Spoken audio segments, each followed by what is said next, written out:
आपने भी पकेबा बहुत प्रतीक्षार अंत होइए देवगढ़ माटी को पूर्वतन रेल मंत्री प्राय 15टा राज्यर प्रभारी हो सारी पूर्वतन सांसद पूर्वतन विधायक समस्त को आज का कार्यक्रम को स्वागत करने संगे संगे उपस्थित थिबा समस्त गुरुजन मानक मु प्रणाम जनाऊँगी एवं समस्त युवक खरा हो जाइए आपण मान गरम मध्य कष्ट होउची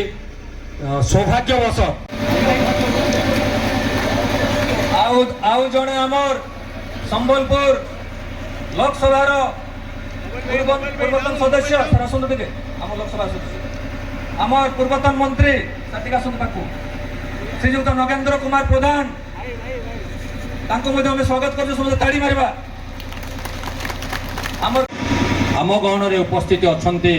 पूर्वतन बीजेपी सरकार को आघात दे तांकर जो मिछ कथा को उजागर करचंती 300 यूनिट बिजुली स्वागतम स्वागतम स्वागतम से स्वागतम स्वागतम देवगढ़ माटी स्वागत कर भक्तदा स्वागतम देवगढ़ माटी स्वागत कर भक्तदा स्वागतम सर्वदा कांग्रेस समय दे दे बीजेपी बीजेडी सहित बारंबार बाक युद्ध करे बंधु पूर्वतन काउंसिलर श्री मंजुळा कुमार नायक मरत आओ